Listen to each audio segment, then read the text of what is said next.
Hello and welcome back to Gitana Corner. Today I'll be talking about the top 4 most popular villains from Marvel over the years. I'll be discussing about their abilities, backstories, and their greatest mortal enemies. Now before we start, I'll introduce you the villains. We have Venom, Loki, Thanos, and Magneto. Now that the villains are listed down, let Gitana Corner begin. Venom is a fictional character appearing in American comic books published by Marvel Comics. Commonly in association with Spider-Man, the character is a sentient alien cyberknight with an amorphous liquid-like form who survives by bonding with a host, usually human. This dual-like form receives enhanced powers and usually refers to itself as Venom.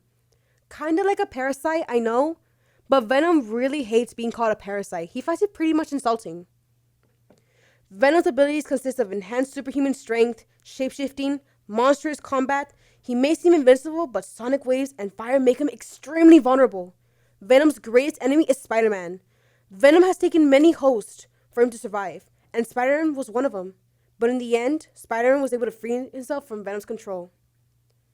Next, we have Loki. Loki was the biological son of Laufey, the ruler of the Frost Giants in Jotunheim, who was abandoned and left to die shortly after his birth. Found by Odin, Loki was taken to Asgard and raised by him and Frigga as an Asgardian prince, along with Thor. When Thor was crowned prince, Loki sabotaged his coronation, for he thought he is the rightful ruler of Asgard. Loki is the god of mischief and is very capable of manipulating others with no strong will. Since Loki is a frost giant, he has the abilities of every frost giant, which is superhuman strength, durability, endurance, and speed, along with cold immunity, longevity, and lastly, regenerative healing. As for what he learned from Asgard, he learned mental manipulation, illusion manipulation, shapeshifting, master sorcery, expert combat, genius intellect, and tactician. Loki's greatest enemy will be his brother, Thor, for he has gone his way for everything he tried to accomplish and achieve. As of now, Loki would always hate his brother, and his hatred will go more and more, for Thor got all the glory that he ever wanted. All Loki ever wanted was to show the world that he isn't just a simple little brother than Thor, because he wants the light for once. Next, we have Thanos. Thanos is the most powerful villain in the Marvel Universe. He has clashed with Marvel, X-Men, the Guardians of the Galaxy, and Fantastic Four. I know, right? Pretty unbelievable.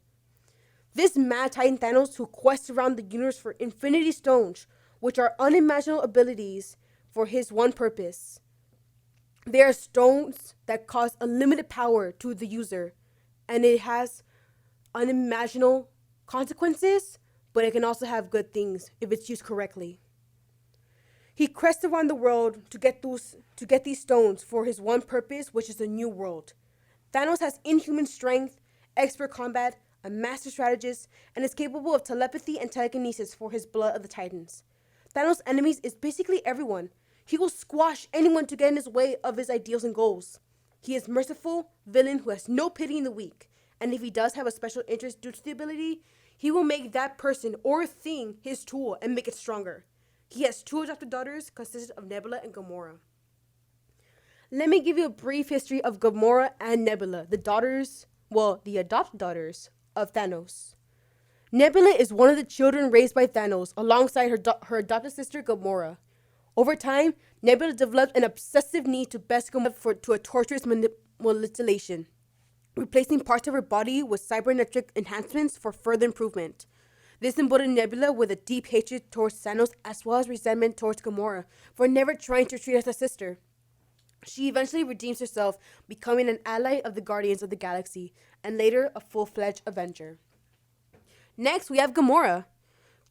Gamora meets Thanos while he is murdering half of the population of her homeworld. He adopts her and raises her to be an assassin. Part of her training is to find Nebula, a foster sister and adopted daughter by Thanos, who holds a mutual rivalry with her. As an adult, Gamora plans to rebel against Thanos, who sends her to an aid Ronan, the Accuser, a Kree frantic who wants to destroy the planet Xadar. She is caught and imprisoned by Xandarian police. In prison, she joins the other Guardians of the Galaxy. Lastly, we have Magneto.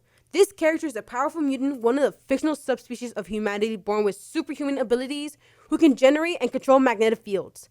Now, I know some of you must be all thinking, hey, isn't he from X-Men? You're right, But he's consistent to be in Marvel, for he was in the comics. Not in the movies, though. In the comics. Now, Magneto regards mutants as evolutionary superhero to humans and rejects the possibility of peaceful human-mutant coexistence. He initially aimed to conquer the world to enable mutants, whom he refers to as Homo superior. To replace humans as the dominant species, Magneto has the ability of magnetism and magnetic force fields. Magneto's enemies are the X-Men and Marvel in the comics. Well, that's all for today, and thank you all for listening to The Villains. This is Gitana Corner. See you later.